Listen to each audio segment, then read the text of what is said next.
కొన్నాళ్లకి మాణిక్యరావు తప్పించుకుని పారిపోయి దట్టమైన అడవిలో కొండల మధ్య ఎవ్వరికీ కనిపించకుండా బ్రతుకుతూ ఉన్నాడు. అన్నయ్యని చంపి ఆస్తి దక్కించుకుని జమీందారవ్వాలన్న కోరికతో సమయం కోసం వేచి చూస్తున్న మాణిక్యరావుకి కుంభిక అనే మంత్రగత్తె పరిచయం అయ్యింది. దానికి వాడి కోరికనంతా చెప్పి ఎలా అయినా సహాయం చెయ్యమని అడిగాడు. మీ అన్నయ్యని చంపి నిన్ను జమీందార్ని చేయటం చాలా సులువు. కాకపోతే కాళూచిని మేలుకొల్పాలి. కాళూచిని మేలుకొల్పాలా? మేలుకొల్పు. ఎలా అయినా దానిని మేలుకొల్పి నన్ను జమీందారిని చెయ్యి.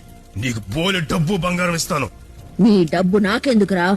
గుహల్లో బతికేదాన్ని బంగారంతో నేనేం చేసుకోను. ఉని నీకేం కావాలో చెప్పు. నేను జమీందారిని అయితే నువ్వేం అడిగితే చేస్తాను.